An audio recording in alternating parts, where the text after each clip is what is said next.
Breaking news from Washington, over $60 billion in vital funding needed to help Ukraine defend itself from Russia's invasion has just been approved in the House of Representatives. The approval, after months of being stalled on Capitol Hill, clears the way for it to head to the Senate and then the president's desk. CBC's Sasha Petrusek is in Washington tracking all these developments for us. Sasha, there was more than the Ukraine aid bill being voted on. What's in the package? Well, Natalie, it's been a day of drama, actually more than a day. This has been going on for weeks now, months even. The House is in the middle of, first of all, it's a rare Saturday sitting, but they're in the middle of trying to pass a complicated bill that kind of hobbles together a whole bunch of U.S. military commitments to allies in different corners of the world. So we've seen and basically what they've done is they've taken apart these different things. They're voting on them separately, and then it's all going to be tied back together again. This is why it's so complicated.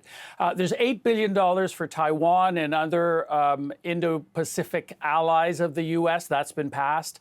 $26 billion in military help for Israel. That vote, of course, got a sympathetic boost when Israel was seen as the victim of an attack by Iran over the past week, and not just the dominant force in Gaza. That has passed. That passed quite easily.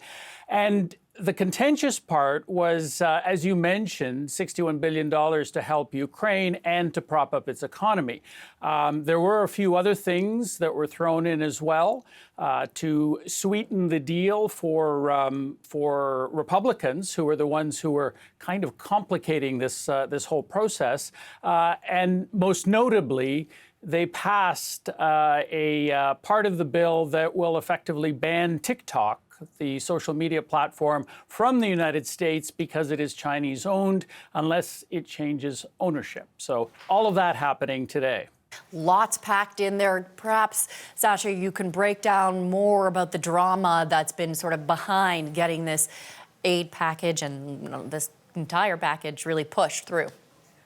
Well, yes. I mean, as we know, Ukraine has been pleading, begging with the United States to send more help.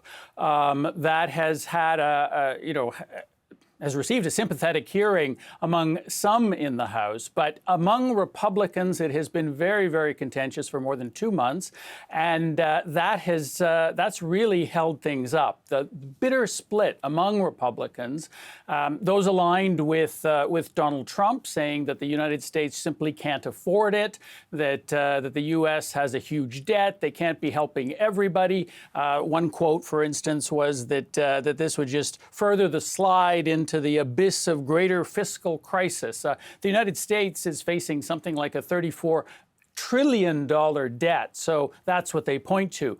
The other side of the Republican Party, the national security hawks, saying this is a necessity, we have to stand up to Russia, and we have to help our friends, we have to help Ukraine. This is we're going to hear just a bit of the tone of the debate that's been going on among representatives. Our standing in the world is at stake with our vote today. We can choose dishonor, or we can choose to help friends who are oppressed by strong and malignant neighbors. The United States taxpayer has already sent $113 billion to Ukraine, and a lot of that money is unaccounted for. This is a continuance of a sick business model that the American government continues. The American people are over $34 trillion in debt, and the debt is rising by over $40 billion every single night while we all sleep. So that's been the tone, as you can hear, in the House. That's what's been holding all of this up. However, just a few minutes ago, the help for Ukraine did pass. The help for Israel and for Taiwan passed a little bit earlier. So the major parts of this bill have finally made it through. They now have to go to the Senate, which is Democrat-controlled, and the expectation is that this is not going to have any trouble passing through there. All right, thank you very much, Sasha. CBC's Sasha Petrusek. Now we are joined by Daniel Bilak. He is a Canadian-Ukrainian lawyer who lives in Kiev. He is also a member of the Territorial Defense Force. Daniel, we have spoken to you several times throughout this war.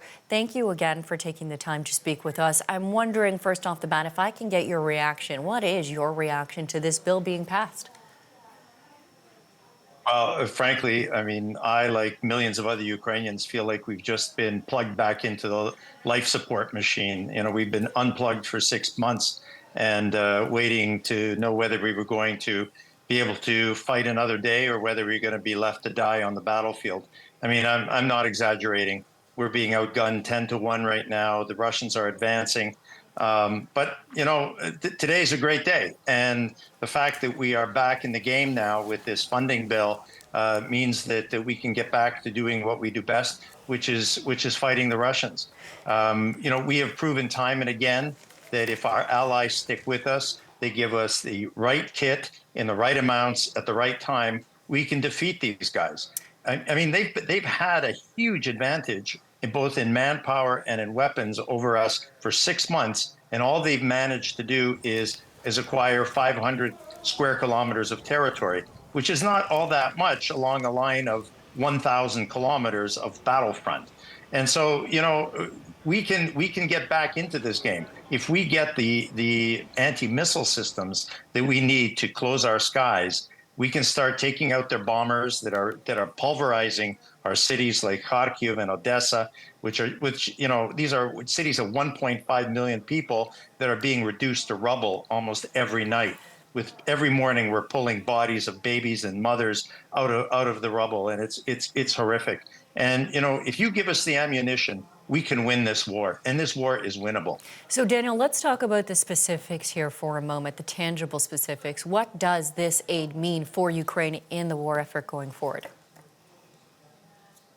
Well, it means that there's a portion of the bill, apparently, that is going to budget support, which we desperately need. We have to pay our soldiers. We have to pay our public sector workers. We have to keep the economy going.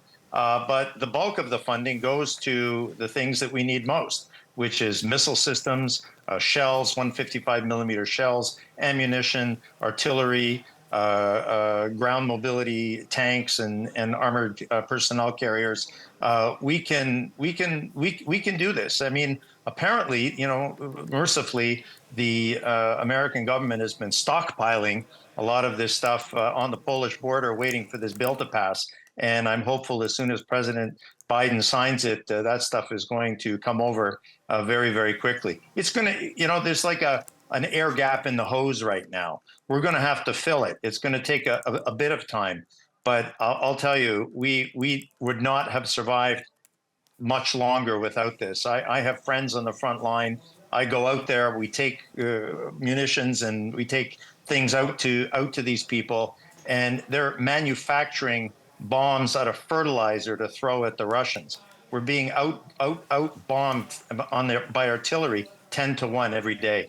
The more we can reduce that, the more we can start firing anti-missile rockets at their airplanes. It means that they're going to be pushed back. Russian pilots are very, very brave when they're bombing unarmed women and children and people who can't fight back. But as soon as you start to shoot back, they lay pretty far back. If we get the F-16s, which we've been promised, we can even push them further back because their sight lines are considerably further than the fifth generation Su-35 fighter planes of the Russians. And, we're going to continue fight asymmetrically. This is how we've won this war. We're not going to take them, force on force. You can't defeat them that way. There's too many of them. We're going to continue to develop drones. We pushed them out of the Black Sea. We created a Black Sea corridor for ships to feed the world. We feed 400 million people around the world. That grain is essential. Putin doesn't mind, holding 400 million people to starvation, hostage to starvation. I mean, they've done it many, many times before. So I'm confident now, that we can actually start to turn this around. Our forces, we don't have anywhere to go. We are fighting a war of annihilation and survival. And so, we've stuck it out for 6 months with almost zero support from any of our allies. And hopefully the U.S. bill will also galvanize the Europeans to really step up and, have their actions match the rhetoric that we've heard from them in the last few months. Daniel, if I may, I know this is difficult given the realities of war and the realities of what you're seeing on the ground when you're there, and what we're dealing with. And we are talking about a military aid package. But if I could for a moment, perhaps turn your mind to negotiations, to peace for a moment. Where is your mind right now when it comes to peace negotiations? How do you think this war is likely to end? Yeah, no problem with negotiations. Once we get our 1991 sovereign borders back, all of the territory that the Russians have invaded has been liberated. The Donbas, Crimea. We're happy to talk about how we're going to put these guys on trial and get reparations to rebuild our country. I mean, the reality is that Putin doesn't want negotiations. He feels he's winning. He feels he's on the march. Russian hybrid warfare, meaning disinformation, is having a big impact in the United States, in Canada, and in Europe, and it needs to be matched by truthful reporting. And he's got inside a lot of people's heads, and he's weaponized the Americans and the European fear of this four-letter word I hate, which is escalation. I mean, this is a guy who was afraid of COVID and sat in a bunker for 2 years, and people are worried about whether he's going to start a nuclear war. I mean, you've got to stand up to bullies, you've got to stand up to dictators, and you've got to stand up to people who perform genocide, that engage in mass killings, deportation of children. I mean, what are we going to talk about?